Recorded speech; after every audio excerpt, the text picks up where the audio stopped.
नमस्कार, मी सौमिनल ओक नेने. भाग 33 स्वामी सत्यानंद यांच्या योग अँड क्रिया या ग्रंथाचा आपण अभ्यास करत आहोत.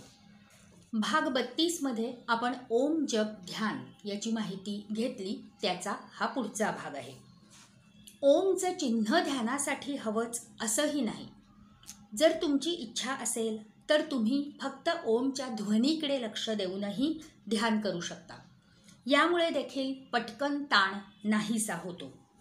ज्यांना प्रतिमेवर फार काळ कॉन्सन्ट्रेट करता येत नाही त्यांना याचा फायदा होतो. ओमच्या तुम्हाला आवडलेल्या प्रतिमेवर मन एकाग्र करून मोठ्याने किंवा मनात जपाला सुरुवात करा. ओमचा ध्वनी म्हणजे या वैश्विक ऊर्जेचा एक भाग असलेले आपण आणि आपल्याला विश्वाशी जोडणारा ओमचा ध्वनी असा अर्थ ध्यानात घेऊन जपाला सुरुवात करा.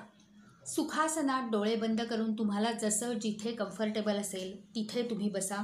मोठ्याने किंवा मनात हळूहळू किंवा फास्ट तुम्हाला आवडलेल्या पद्धतीने ओम म्हणा.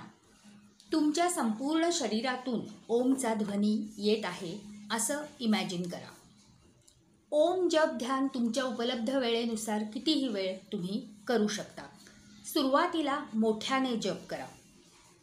काही जण रोजची नित्यकर्मे करत असताना मनात ओमचा जप चालू ठेवतात, अवेअर असतात.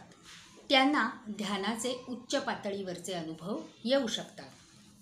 ओम जप ही ज्ञानयोग या प्रकारातील साधना आहे.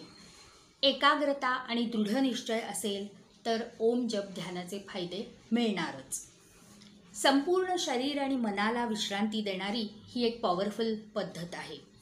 मानसिक शांतता मिळते. मनोकायिक रोग ज्याला सायकोसोमॅटिक डिसीजेस म्हणतात ते होत नाहीत.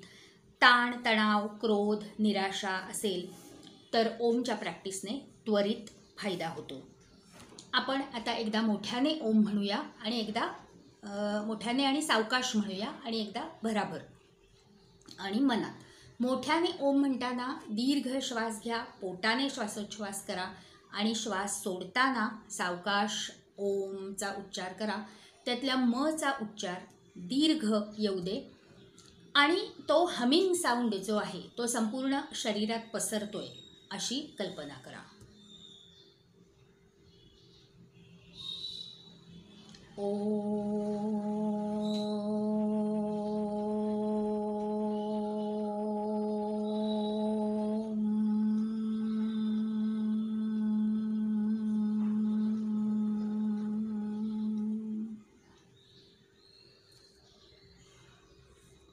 जर फास्ट जप करायचा असेल तर मनगटावर पल्स नाडी जिथे लागते किंवा गळ्याच्या इथे स्ट्रॉंग पल्स असते. थोड्याशा प्रॅक्टिसनी तुम्हाला नाडीचे ठोके हाताला जाणवतील. तिथे ती नाडीचे ठोके जाणवून घ्या आणि त्याबरोबर ओमची प्रॅक्टिस करा. ही फास्ट पद्धत आहे आणि ती मनात केलेली जास्त चांगली. नक्की ओमचा जप करा, त्याचे फायदे मिळवा. पुन्हा भेटूया पुढच्या आठवड्यात. तोपर्यंत नमस्कार, धन्यवाद. हरिओम तत्सत.